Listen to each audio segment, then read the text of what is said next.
dropped down that bonus line on the frame twister before. Not so long ago, that rock was literally considered unpassable, and now we've got teams on what do they call them? Tough truck. Relaxation weekends. They come up and they drive up the front way. Social weekends. Yep. Social weekend. That's right. And look, also hats off to the whole. It's not just one person or a couple of cars. It's the whole thing. The guys right through to the team, the stage managers, all of that, all the hierarchy of the events. They've all know they're changing it constantly too.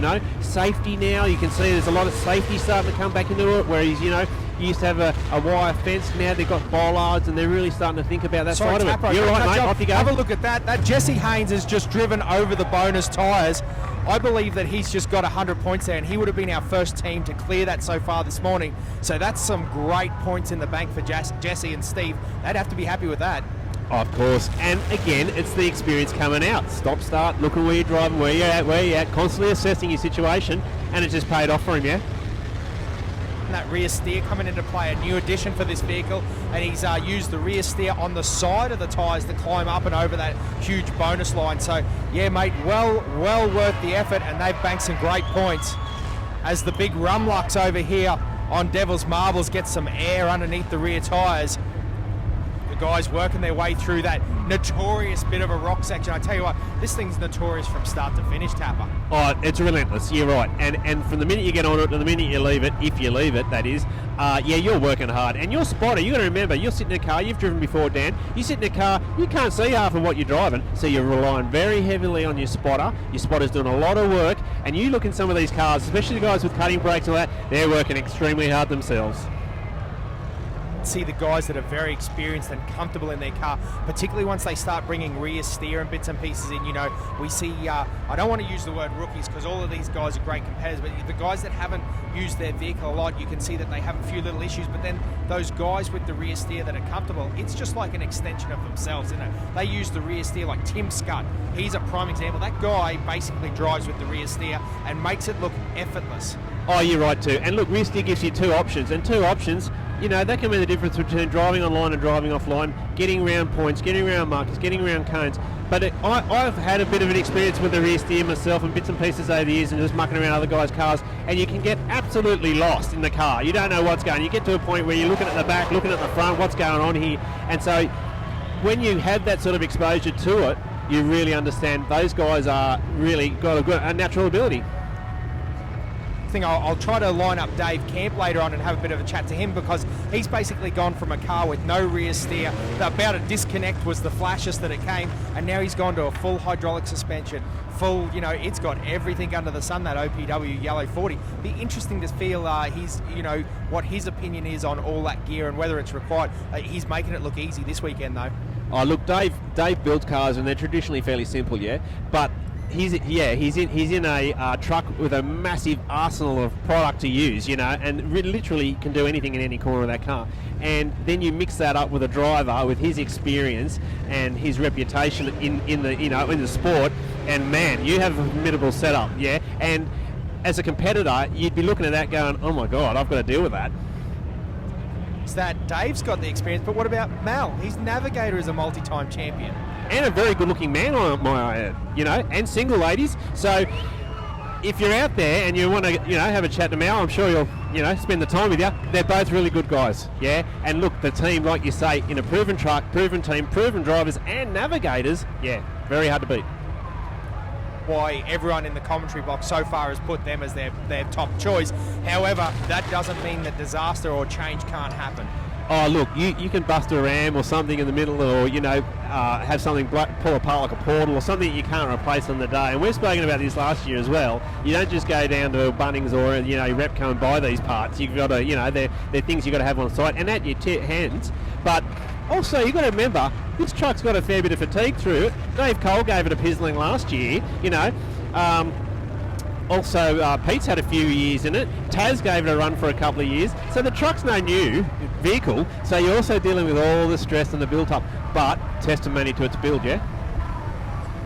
build the guys from OPW did initially. And, you know, those guys really very experienced now, just back from, you know, Dave built that Ultra 4 that was so innovative, you know, IFS, Portal Hubs, they've gone over and raced it in America. So those guys, they really know what they're going. OPW is really on top of their game in Australia at the moment with all respects of the competition scene, aren't they?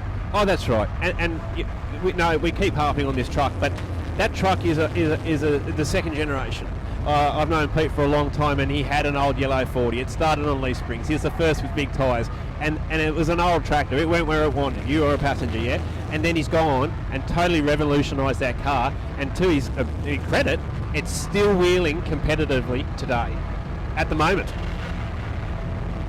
The other thing we might bring up real quickly, a bit of a, you know, hands up, a bit of a shout out to Glenn Dobbin. Like, you know, that guy was an absolute leader in the industry. That's why he's got the, you know, the memorial Glenn Dobbin night stage for him. You know, when he came out with that 45 ute that he had with the hydraulic rams and all the other stuff, that was mind blowing at the time, wasn't it, Taps? Oh, look, yeah, and there's still a couple of buggies floating around. I think one of them was his personal buggy, and I know another guy that had one. And those buggies were just, yeah, you can't comprehend some of the stuff they could do through them. And some of the places they put them, you think that that's undrivable, and they'll nose it up there and drive through it, you know, and like, yeah, testimony to the guy, 100%. And we miss him too. Fantastic. Hey, Tap, always great talking to you, mate. We'll come back and catch up with you again later on. Oh, sure, I'm here all weekend. I'm sure I'll speak to you soon. So that's Taps. He's part of the live coverage crew that's here this weekend over the PA system, cranking the music and hanging out with us at the moment. Always great talking to Rick and Tapper.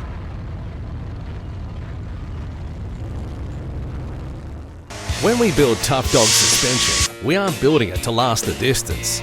We're building it to outlast the journey. Developed, tested and tempered right here in Australia.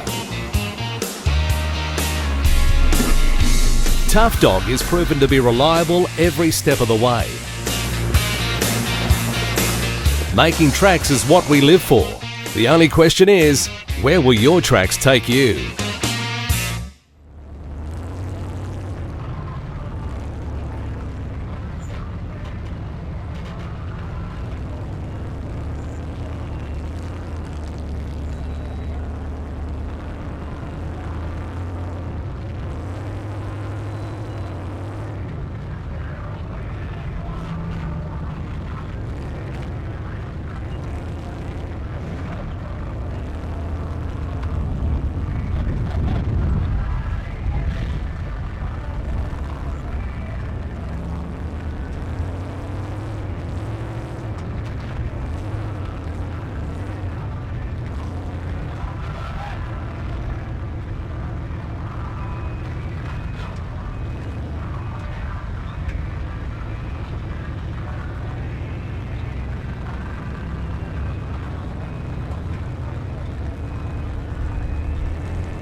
there, Team 31 on our live TV. Dave Tucker and Kev Wills out of Dubbo, New South Wales. That's CJ5 Jeep. Yeah, and beautifully turned out vehicle, 40-inch tyres. Got the Commodore V6 in it, 3.8 litre, as these guys work the Oricom UHF Rocky Horror, the final points. Those steps proving very difficult here at the moment. They are giant. You can see the navigator standing up there and just climbing those ledges both at the same time. Again, the guys from Oricom UHF, the sponsors of Rocky Horror this weekend. I tell you what, the Oricom vehicle having a bit of a wild ride early on. And you can see them just warming up those big Maxxis traps, trying to get some heat in the tyres. They get very sticky. You'll see this is a regular move by a lot of these competitors on these rocks, just warming those tyres up before they go for a run, try to get some grip.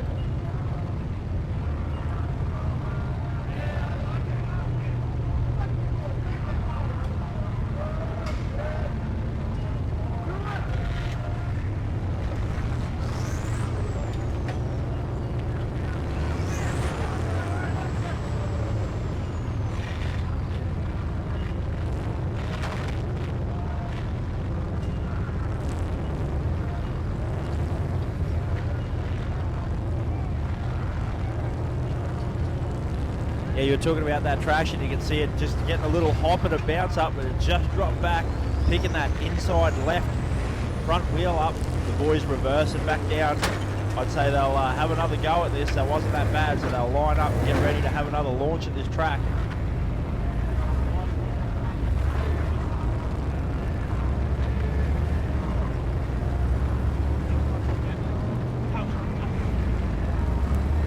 Horror a few years, you know, we always see some different lines. A lot of the time, some of the guys, you know, when they start getting a little bit desperate, they move over to that right. And we've actually seen some great drives over here over the years from the right-hand side. As we jump over to the Mick Thompson's Devil Marbles, this GQ Patrol stuck well and truly down in the bottom. That is Team 59, the nicely turned out white Exo Cage Patrol.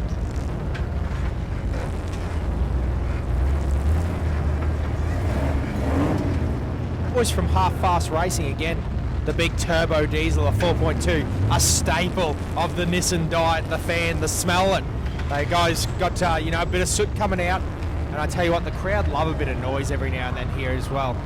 Yeah, absolutely unmistakable, that noise of a modified 4.2 turbo diesel, 40-inch tyres on a full body GQU. You can see him just pulling down with the winch, so the boys doing a good job as we cut over to the frame twister.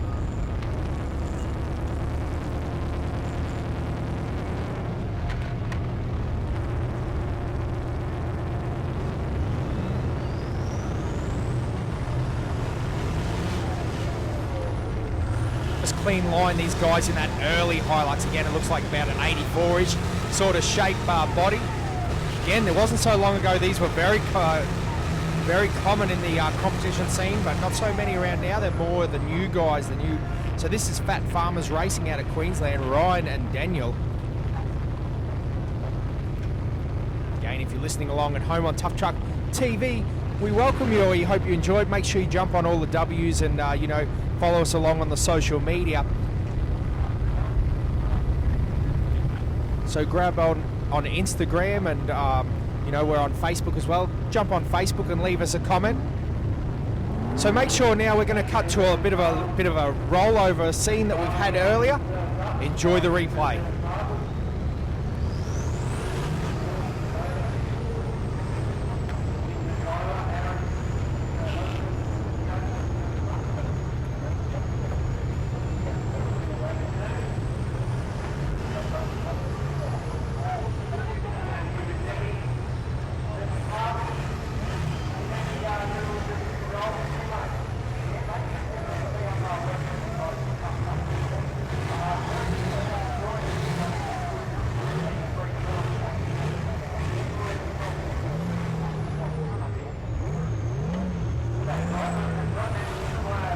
The live action, we just seen Jesse Haynes show how it's done. I tell you what, that was a great controlled drive. But we've got the Fat Farmers Racing boys here now on the rocks. Ryan said he's been crewing for a few other teams this year, and has been made his change. He's decided to fulfill his dream of competing himself. So Ryan doing a fantastic job. But as we cut back to the half-fast racing boys here, made a large clunk and bang out of the front of that GQ. So it looks like the boys have decided to call it. You can see the Manitou making its way in, but the half-fast racing boys coming to a bit of grief there on these Devil's Marbles. Not very far in. I tell you what, it is a tough event, that's for sure.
Up on the jawbreak, you can see Team 2 Evil, Michael Sweeney, David Kempston out of Queensland. Boys putting in a solid run. I tell you, they've been stuck here in these rocks for just a little bit now, so they're going to be doing it tough here, but you can see they're continually just creeping forward using those sticky traps to good advantage on those rocks. Yeah, Josh, the boys, they had a good run last night. They did the Mystery Night stage, and I heard good reports, whispers going around that they did very well. So that's great for the Queensland guys. They do a lot of competition scene up around, the tough tracks, the racing up there.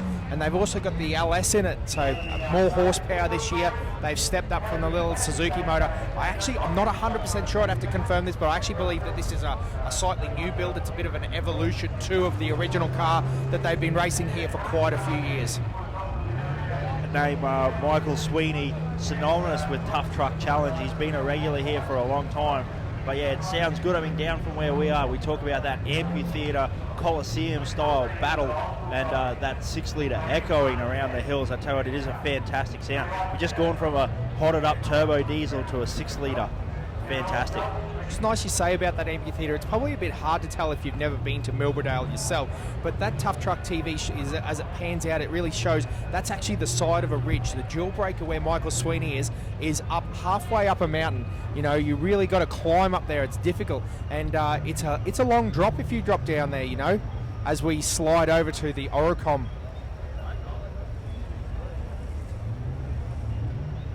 The boys in the 40 series crawler coming down those rock ledges again. This is meant to be the easy section, but I tell you what, that drop is anything but easy. It's a giant waterfall.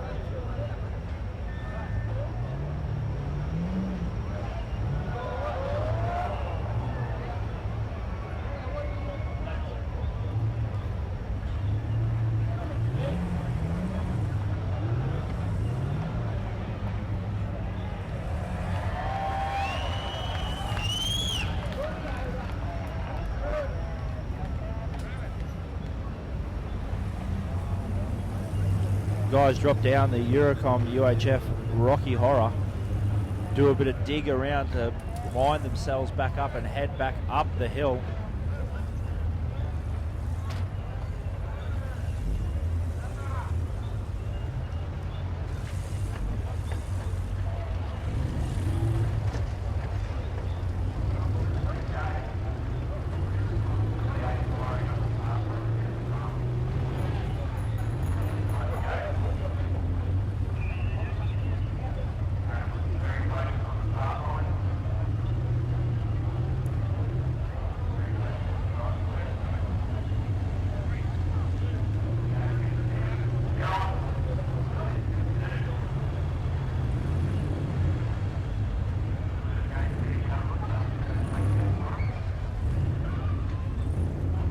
Righto, so as we've switched over to Team Army Barbie, this beautifully turned out pink LJ, again, got the Range Rover. We talked last night about whether it was an LS or base vehicle or a Rover or what motor it had in it, but it is definitely a 3.9 Range Rover V8. Again, a bit of a solid performer, the Range in the tough truck scene.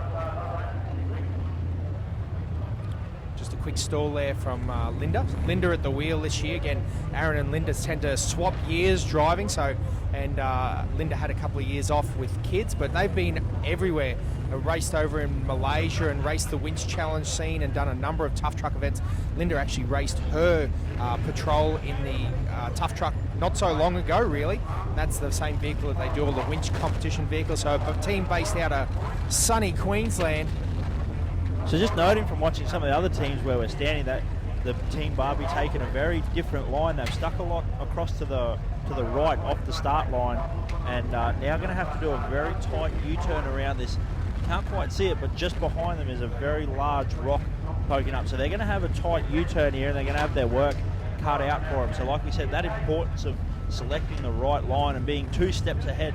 It might have been a slightly easier path for them off the start line, but it's definitely going to be a bit more of an issue for them trying to get around this tight U-turn. They don't have a lot of space to work in, but you can see Aaron down there getting involved, shifting the rocks, and helping pad the track a little bit.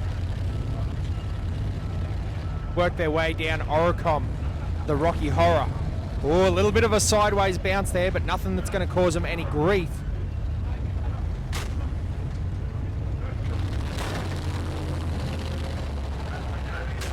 As the guys just get a little bit high-centered there. They're going to be fighting for traction there in that big 40 series base vehicle. Yeah, I tell you what, Dan, that's one of the things that is really coming into play this weekend for Tough Truck. That ramp over, it seems to be maybe, something that slightly gets forgotten about.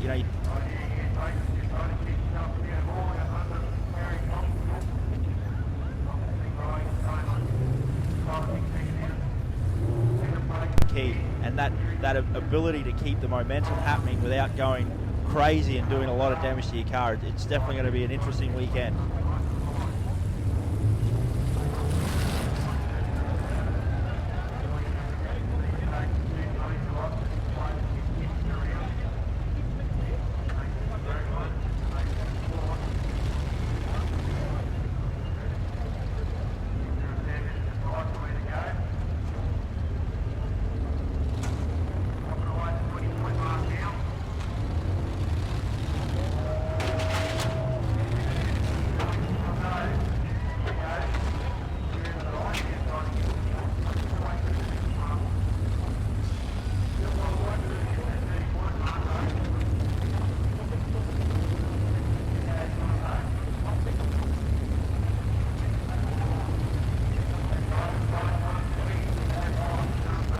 Waterfall up on the Oricom UHF Rocky Horror, definitely proving to be a substantial step up. You can see all the roof of that vehicle up there, that highlighted fluoro orange arrow pointing the direction to head up. You can just see as the Navi jumps down just how high it is. Teams having their work cut out, padding the track a little bit. No penalty allowed. You are allowed to move rocks, whatever you find on the stage, to increase your ramp over. Not allowed to bring anything from outside unless you start the stage with it on your vehicle, but you can see you're going right under the vehicle. Just gives you an idea of how steep that really is.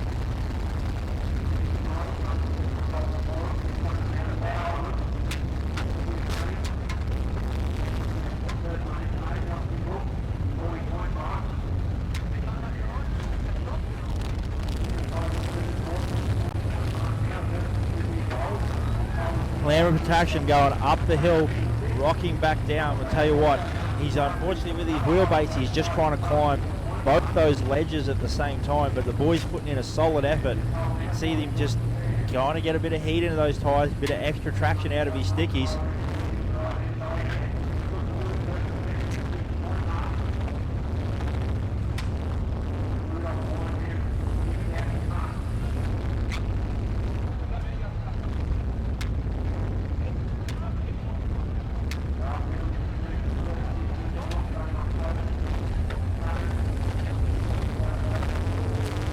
backing up, trying a few different lines. Getting that little hop and a bop happening.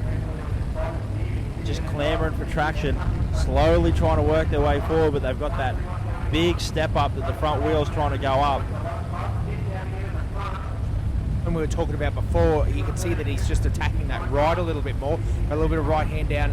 It is a very precarious line. You've got to be right on point, but we have seen cars drive it before using that line. So interesting technique, a bit different to over the left. Even though it looks like the easy line, it ends up being very awkward the way that you've got to climb a lot of rocks at the same time.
Something different that we see, very cool.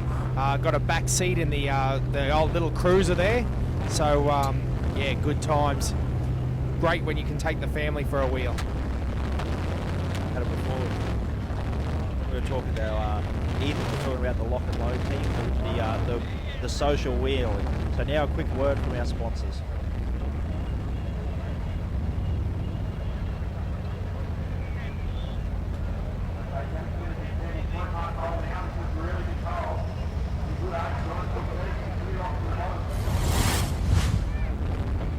Serious off-roaders know that when it comes to the best transfer cases on the planet, it simply has to be Atlas. Atlas transfer cases are available in a wide range of ratios to suit almost any terrain, and their clever design allows you to split the drive to the front, rear, or all four wheels for maximum versatility. Available in 2 or 4 speed models, Atlas transfer cases are the toughest on the market.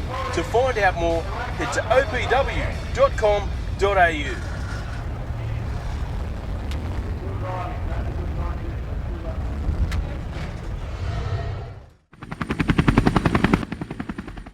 Now, if you didn't make it to the 2015 Tough Dog Tough Truck Challenge, this is a small slice of what you've been missing. Family entertainment, an atmosphere of festivity out through that section. And then up through here, we've got non-stop action on the stages all weekend.